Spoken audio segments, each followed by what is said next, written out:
Although I've long made peace with the notion that JRPGs can be made by developers outside of Japan, Clair Obscur Expedition 33 might be the first I've played that doesn't just seek to emulate, but strike out with its own unique vision built on the genre's rich foundations. From the first arresting visual of an impossibly fractured Eiffel Tower, Montpellier-based Sandfall Interactive's debut title is quintessentially French in its Belle Époque style in a world of perpetual yet beautiful decay. But it also imagines an alternative timeline of what Final Fantasy XVI might have been if it didn't sacrifice the series' traditions in the name of high fidelity and maturity, or rather if the Xbox 360 cult classic Lost Odyssey got the chance to have a sequel. Ironically, the theme is almost the opposite to Mistwalker's exploration of immortality. Instead, the lives of the people of Lumiere are literally numbered, as each year a mysterious godlike figure known as the Paintress paints on a distant monolith a number that instantly snuffs out everyone of that age. By the time the story begins, this number has counted down to 33, meaning a population where the old have long ceased to exist. Against such doom, the people are largely consigned to this hopeless situation, to the extent an annual festival is held to celebrate and say goodbye to those who are about to gommage.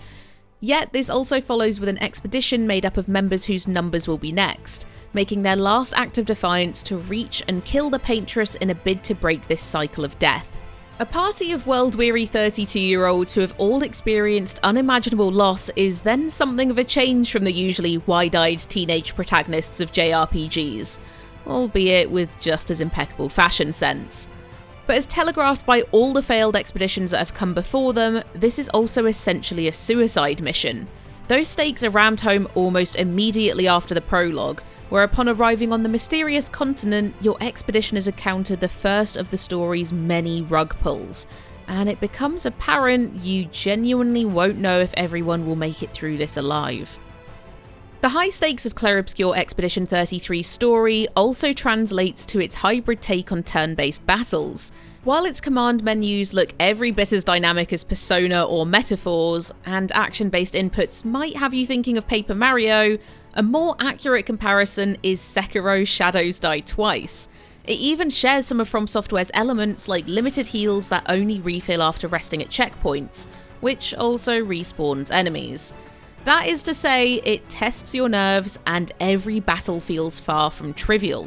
While each party member has their own unique mechanics to get to grips with, and there are more straightforward QTE prompts to boost an ability, the real challenge comes from defending yourself from enemy attacks by dodging or parrying. The latter is evidently the more rewarding option, not only because you deal back a counterattack, but also gain AP as a result, which will prove an advantage when it's your turn to attack by allowing you to hit back with stronger, more costly attacks. Countering party-wide expedition attacks are even more satisfying, since all three active party members can dish back combined damage. The risk, of course, is if you miss the precise timing, you can end up taking quite a bit of damage, especially if you can't find the rhythm in a chain of enemy strikes.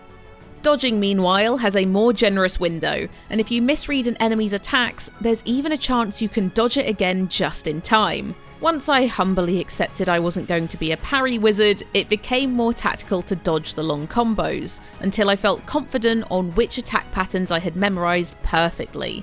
But what an absolute rush it is when you nail a parry. It also helps that several other less demanding counter mechanics, tied to certain move types, are later introduced, so that you have other opportunities to deal damage outside your own turn.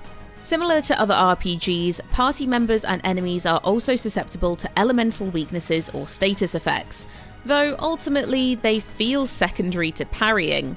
Apart from the occasions where enemies might absorb an element, I didn't feel it crucial to have the right attack or party composition for exploiting weaknesses, as you don't have a comprehensive bestiary to refer to, and it becomes more important to simply study the way an enemy is moving on screen. As your expeditioners are left visibly covered in dirt, blood and bruises, the more their health is depleted.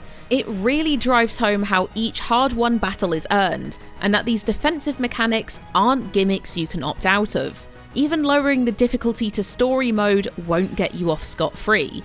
But these often lengthy battles are also rewarding in their generous XP, often enough to level up at least one of your party members, so it never descends into a mindless grindfest that other JRPGs can fall victim to. Each area feels like it has just enough battles to test you, rather than having you slog through hundreds. If battles are the most forward-thinking aspect of Clair Obscur Expedition 33, even its nods to old-school JRPG design, such as bringing back a world map you can run around, feels somewhat refreshing compared to the modern urge for content bloat.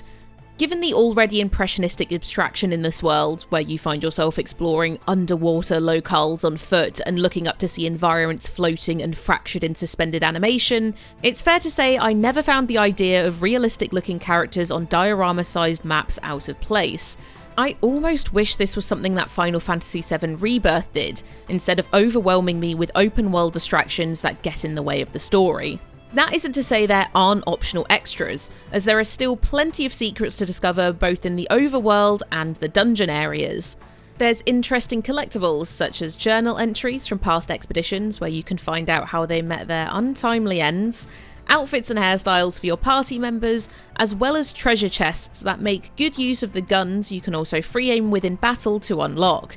But the bulk of its most challenging optional content is also wisely left for the endgame, so that the 30-hour critical path isn't bogged down with optional objectives that turn out to be not so optional.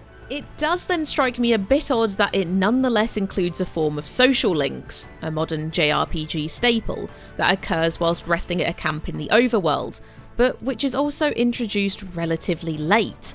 The quality of these conversations are by no means poor, but they also feel superfluous and stilted when there are already more naturalistically performed story cutscenes at camp showing the different emotional bonds between expedition members, usually after a hard-won battle or devastating revelation. When these also involve little more than speaking to party members one by one every now and again, rather than any action you made to improve these relationships, it can't help but feel a bit tacked on.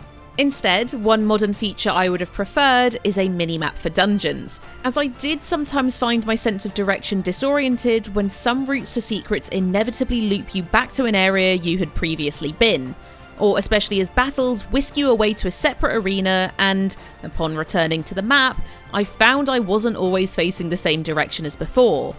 While flashing items you haven't yet picked up or new triggered dialogue indicate you're going the right way, it's not helpful if you have to run through that area a second time.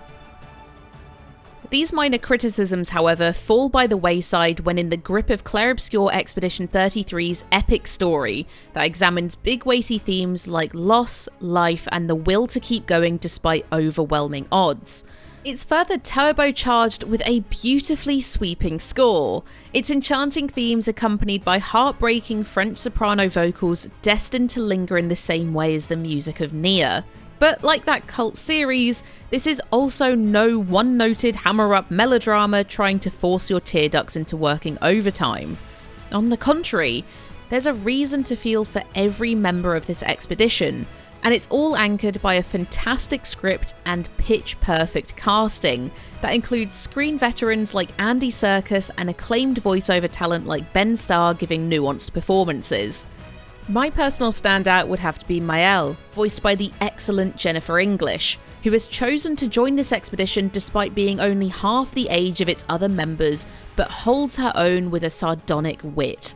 Even as gloomy as the premise might seem on paper, it often breaks from the trappings of dark, murky fantasy for a little more chromatic diversity. In understanding the best JRPGs, it's also not afraid to get a little weird and whimsical when it comes to more peculiar creatures found on the continent, including a large entity that also triples as your land, sea, and air transportation. Given the life and death stakes that you face, there's a certain magic when unexpected moments of levity result in a smile from your expedition members. That's the future you're fighting for, after all. On the strength of this confident and captivating debut, I'm only assured that Sandfall Interactive has a bright future ahead too. We give Clair Obscur Expedition 33 4.5 out of 5. But what do you think? Does Clair Obscur Expedition 33 look like something you would be interested in? Let us know in the comments and stick with GamesRadar for the latest reviews, previews and more.